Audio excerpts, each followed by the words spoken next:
नमस्कार, विश्व 24 न्यूज मध्ये आपल्या सर्वांचं स्वागत। मी अतुल सोनकांबळे। आज आपण दौंड तहसील कार्यालयाच्या समोर दौंड तहसील कार्यालयाच्या प्रांगणामध्ये या ठिकाणी आहोत। माझ्या पाठीमागे बघू शकता या ठिकाणी काही पारधी समाजाच्या महिला आणि काही तरुण या ठिकाणी त्यांची व्यथा घेऊन आलेले आहेत। काय विषय आहे त्या विषयाला सखोल माहिती घेण्यासाठी आपण त्यांच्यापर्यंत पोहोचणार आहोत। ताई, तुमचं नाव काय आहे?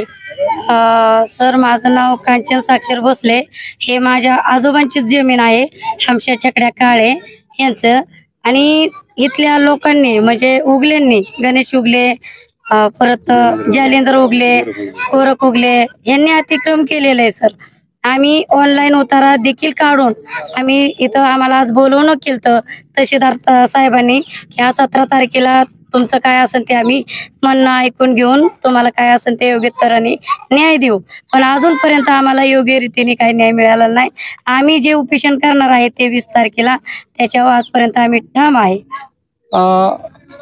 तुमच्या आजोबांच्या नावावरती साधारण किती एकर क्षेत्र होतं, किती हेक्टर होतं? सर, 31 एकर 9 गुंठ होतं। Sir, 31 acre 9 गुंठ। आता सध्या तुमच्या ताब्यामध्ये किती आहे?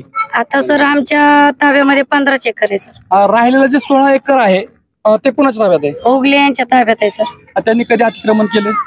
सर, आमच्या जेव्हा आजोबा रेल्वे स्टेशनच्या शेजारी राहण आहे, ते रेल्वे पोलीस वारंवार आमच्या आजोबांना त्रास देत होते।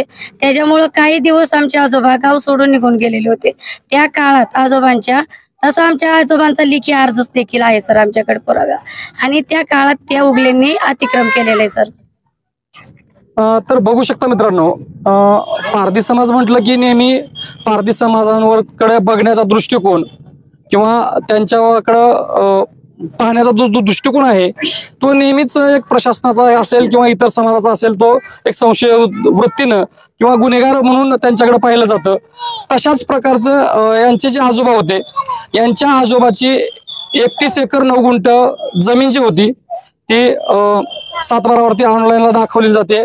परंतु यांच्या आजोबाला नेहमीच रेल्वे पोलिसांकडून त्रास देऊन त्यांना गाव सोडण्यास भाग पाडलं आणि त्यानंतर अतिक्रमण केलं। त्या बघूया त्यांचेच इथं नातेवाईक आहेत। तुमचं नाव काय? उत्तम हेरमा काळे।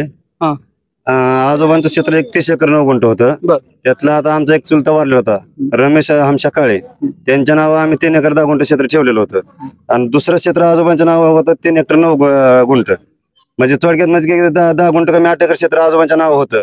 ते आजोबाचा 7/12 यांनी उडवलेला आहे। आता यांना पैसे चारून करून आता आम्हाला ते काय माहित नव्हतं। आम्ही आता मी तर लय लहान होतो, कारण मी लहान असल्यामुळे आता आमच्या त्या टायमाला सुशिक्षित कोणीच नव्हतं। सगळे पोलिस बघितले पळून जा, पोलिस बघितले पळून जा, हे सगळे पोलीस डिपार्टमेंट मधले दापा दिले की अजून बी पळतात। आता हे जे त्रास आम्हाला जे होतोय, तर त्या टायमाला त्या आजोबाला किती त्रास झाला असेल? म्हणजे तुमच्या आजोबाला जो त्रास होता तो अजून बी आहे ना, कारण रेल्वे डिपार्टमेंटच्या अजून बी माणसं आमच्यापाशी येतात, त्यांचे नंबर आहेत आपल्यापाशी, वारंवार चौकशी करतात, बाबा या चोऱ्या होत्यात तशा होत्यात। मग आम्ही कष्ट करून खातो का चोऱ्या करतो? त्यांना आम्ही एवढं बोललेलो, CCTV तुम्ही पुढे जा ना, हे करा, तरी बी आमच्या दबाव आणतात। म्हणजे यांचे सरकारी सगळे नोकर झालेत असे, म्हणजे आमच्यासारखे गरीब कोण नाही। तुमच्यावरती खोट्या नाट्या केसेस करून दबाव आणण्यासाठी कुणाचा हात असेल तर असं तुम्हाला वाटतंय?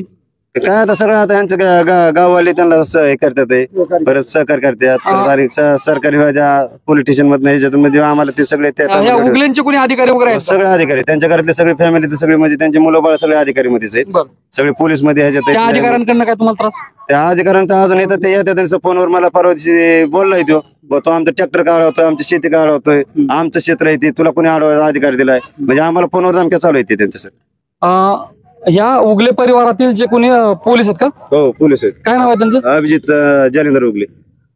अभिजित जालेंद्र उगले यांच्याकडनं सध्याला या धमकी येतात सारखे, तरुणाला सध्याला धमकी येतात असं त्यांचं म्हणणं आहे।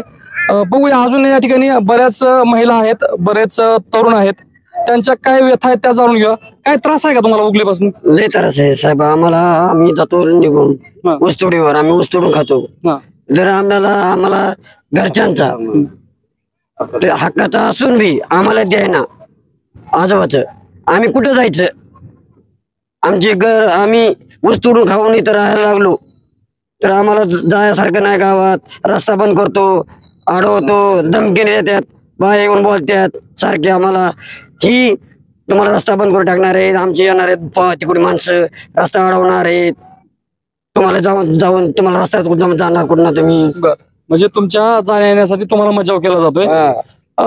आता तुम्ही काय म्हणजे तहसीलदाराला काय निवेदन दिलंय? उपोषणाचं निवेदन दिलं होतं. दिलंय सर. तुम्ही तुमच्या उपोषणावर ठाम आहात का? ठाम आहे सर. कधी तारीख काय त्या उपोषणाची? 23 तारखे सर. तर बघू शकता मित्रांनो, यांच्या उपोषणाची 23 तारीख ठरलेली आहे आणि ते त्या उपोषणावरती ठाम आहेत. ताईंना मी एक प्रश्न शेवटचा विचारतो. ताई, जर समजा उपोषणावरती तुमचा निकाल जर तुमच्यासारखा नाही झाला तर तुम्ही पुढचा काय तुमची दिशा आंदोलनाची? सर आम्ही उपेशन जोपर्यंत आमचे लहान मुलाशी सगळे वयस्कर माणूस जेवढे आमचे पूर्ण कुटुंब उपेशन करणार आहे सर. आणि नाही जर आम्हाला न्याय मिळाला तर आम्ही तहसीलदार कार्यालयासमोर सर्वजण आत्मदहन करणार आहेत. का तर सर माझ्या जी घरातली बऱ्याच महिला आहेत त्यांच्यावर 376 म्हणजे बलात्कार पण झालेला आहे सर. आता अॅट्रॉसिटी तिथल्या लोकांनी त्यांच्या कामगारांनी केले, म्हणजे आमच्या महिलांना छेड काढली, तर ते अॅट्रॉसिटीचा गुन्हा सुद्धा सर पोलीस स्टेशननी दाबून ठेवलाय. आम्हाला अजून पण न्याय नाही पोलीस स्टेशनचा, नाही गावातल्या लोकांचा, नाही कोणाचा. आमच्या जीवाला ह्या सर्व पुढाऱ्यांपासून आणि गावातल्या काही लोकांपासून धोका आहे जीवाला सर. तर कॅमेरामन संभाजी कांबळेसह मी अतुल सोनकांबळे, महाराष्ट्र. राज्यातील महत्त्वाच्या आणि आपल्या भागातील ताज्या बातम्या पाहण्यासाठी आजच आमच्या विश्व 24 न्यूज चॅनलला यूट्यूबवर सबस्क्राईब करा आणि बेल आयकॉन प्रेस करा.